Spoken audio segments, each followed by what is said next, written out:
Hello everybody, I'm your host bumpyJake and welcome back to bumpyNews 7, the only show for all of the outdated and irrelevant news stories. Seriously, it takes me like a week to make one of these, like everything I'm about to say has already been talked about by everyone else. I'm coming to you from sunny Southend, as you can see. Theme park. Let's just get right into the first story. Theresa May Resigning. On the 24th of May, Theresa May made a speech outside number 10 Downing Street, deciding that she is going to resign as Conservative Party leader. She will stay the Prime Minister until a new Prime Minister has been found, which she hopes will be by the end of July. And at the end of her speech, she got quite emotional as she headed back into number 10 Downing Street. Roll that clip. But with enormous and enduring gratitude to have had the opportunity to serve the country I love.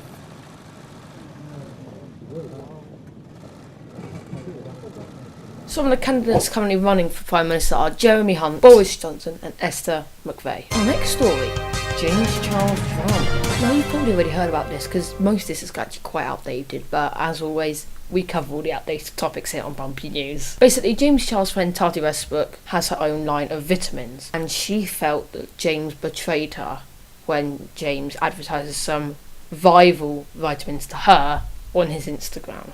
Tati then uploaded a 40-minute video called Bye Sisters, in which he exposed James Charles for manipulating people's sexuality. James Charles then lost 3 million subscribers. James then responded with an 8-minute vid saying how sorry he was and everything else. But then, James uploaded a long video claiming that Tati and Jeffree Star had set him up and all of what Tati had said were lies. And he even proved it. Tati then deleted her video and James began to gain more subs. Also, James Charles has cancelled his tour because of all this drama. He just hasn't had time to do anything for it. And there was also all the controversy about the ticket prices. So that tour has been cancelled. Our next story, the Google I.O. 2019. Let's go to Jamie Stokes. Hey guys, I am back on Bumpy News, unfortunately. And I'm going to be talking to you about something that happened earlier in the month. Google I.O. telling you about what was announced. Starting off with Android, which will soon offer live subtitles on all videos. So any videos that you take, for example this video, it can offer live subtitle through machine learning and stuff like that. Google Maps gets incognito mode, so you can be kind of like invisible on Google Maps. Another feature that Google have announced is duplex on the web. Last year they announced Google Duplex, where you can say the magic word to activate your assistant. You say like book me a table, then the assistant will then call that without you not without you knowing, because you don't hear anything. So then they call that and then they'll come back and then the phone will give you a notification saying that yeah, the table's booked and stuff like that. But now it's coming to the web and they're starting off with car rentals and movie tickets. The f*** am I doing with my life? Why do you do this to me? Why do you do this to me? The next thing is Google Lens, so where you take a picture of something and then you click the lens thing, and it will just look for stuff that's in the picture that you could search up. The popular dishes at this restaurant, right on the menu. It's getting an update, so it can look up menus now. So anything that you take a picture of a menu in a restaurant, it could find like a picture of it for you and a review of it as well. You can also point the camera at a receipt of something to bring up a calculator that lets you add a tip and then split the bill. Another big thing was the Nest Hub Max, which is the smart display with a camera, basically like the Google Home Hub, but they just call it the Nest. It says here that they've announced that the Google Home line is now being rebranded under the Google Nest. What used to be the Google Home Hub is now called the Nest Hub Max and stuff like that. And then finally the Pixel 3a, Google's mid-range phones, offering the same camera as the Pixel 3. It's just like made cheaper. Goes on sale at $400. The Android Q beta drops. With dark theme, a new digital wellbeing mode with smart reply as well. That was already in there. Another thing coming to the Google search, say you look up something like a great white shark, it will then realise, oh yeah, there's a 3D model of that. Let me get it up for you, so you can first you get a 3D model of it, so you can like look around it. But but then also you can put it in your space, and that's really cool. Looking forward to using those things, and that's been me on the Bumpy News. Good fun.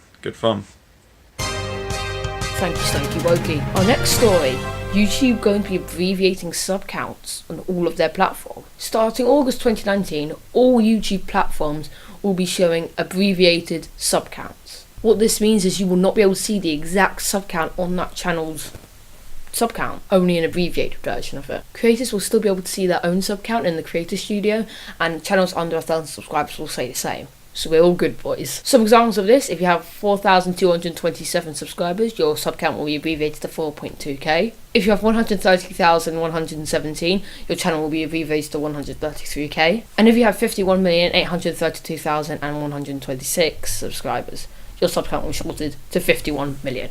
You should also know that any other sites using their system will no longer be able to see it full sub counts as well. This means sites like SocialBlade will only get the abbreviated count, which will really affect their data. And because of this, hashtag #SaveSocialBlade has been trending on Twitter. Next story, FaZe and Tfue. This is quite an interesting one, and I don't really know all the details because I don't pay attention. So basically, Tfue was a part of the FaZe clan, and Tfue sued the FaZe clan a few days ago for apparently being trapped in an illegal contract. He's saying that FaZe clan take 80% of all of his brand revenue. FaZe Max came out and said he was lying and showed that the FaZe clan has gained $0 from any of Turner's brand deals. The FaZe clan is now releasing the contract, and Tfue might be starting his own clan. And our final story today, Mambo Jumbo has been getting copyrighted. Mambo Jumbo has a very certain interest song there, and all of his videos have used it. That song has now been copyrighted, and all his videos have been claimed. Let's just roll that intro. Sound familiar? Yes, I did used to use an exact copy of his intro, and yes, I still use that music, so I will probably get copyrighted, but I wasn't earning any money anyway, so it doesn't really matter. Apparently some samples from inside the song were copyrighted by Warner, so now that song's been copyrighted, therefore all of his videos are copyrighted. But none of my videos have been copyrighted, so I don't really understand it. If all my videos get copyrighted for that song, it won't make much of a difference. I'll keep the song in those intros. I might start using a new one in future videos though. Over 3,000 videos of copyright claim, and he had to go manually in each one in the YouTube editor and cut out the beginning of his intro. Today's Redstone video is going to be a bit of an interesting one. It's quite sad. It's a very nice song, and I'm still using it. But luckily I've also been working on some of my own covers, so I'll be fine. But that's it for today's Bumpy News. Thank you to Jamie for guest starring on it. If you want to see more stories and news, go follow me on Twitter and Instagram at bumpyJake. Links are in the description. Make sure to subscribe with notifications on. Go buy some. I'm not wearing my merch right now. That's Mr. Beast merch, but go buy some merch. There's none up there right now. Thank you all very much for watching, and we'll see you in the next episode. Goodbye.